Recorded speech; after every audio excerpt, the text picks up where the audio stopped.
I'm Kathy Sagal, Director of Religious Education at First U Providence. It's good to be together. I'm at home, like you.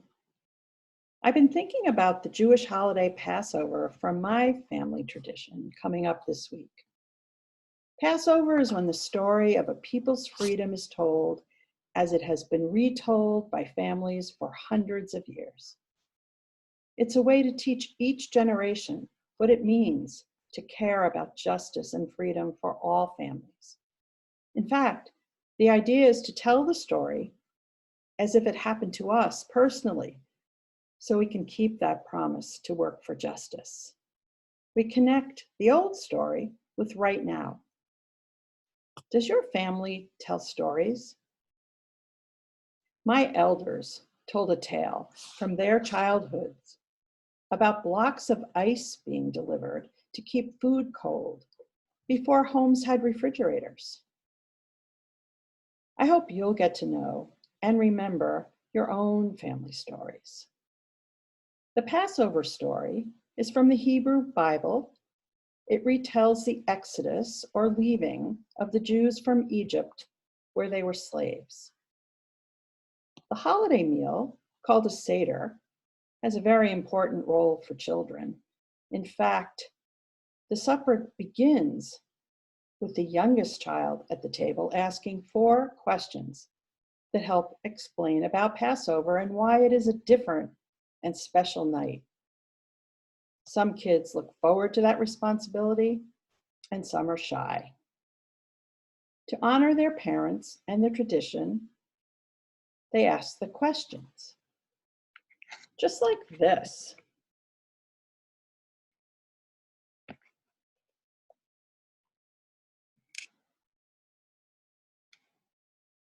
How is this night different from all other nights? This year, we could consider adding, how is this time different from all other times? At traditional Seder meals, people have an experience as if they were back in Egypt. There are foods like horseradish, bitter herbs, to remind eaters that the lives of the ancestors were hard. Matzah, flat unleavened bread because there wasn't time to bake before they fled. And haroset, as the mortar the slaves used to build. There's sweetness in that apple and honey and nut mixture. There's wine or grape juice to drink, to joyfully toast the freedom that some do have. There are hopeful practices in Seder celebrations. One is welcoming the spirit of Elijah, the prophet of good news, said to magically appear with help in times of need. It's a custom to set an empty place at the table so that anyone who is hungry or lonely can come in and eat. We can keep that spirit alive with open doors and room at our tables, whether real ones or virtual, like being sure that schools provide meals for children who need them and supporting community food share pantries. There are important messages for us as Unitarian Universalists in 2020 to learn and to feel that true freedom for any of us is connected to the freedom, peace, and health for all people everywhere. That real life problems and making changes for the better in our world are a mix of bitter and sweet, hard and comfortable.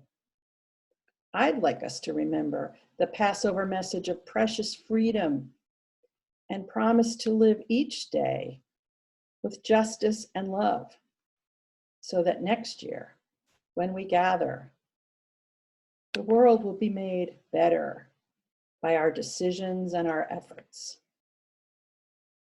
Wait and see what a world there can be if we share, if we care, you and me. Before you click to sing those words with Christy, Please join me in our chapel closing. Go well into life now, and when you need us, always know that here you will find the hands of friends.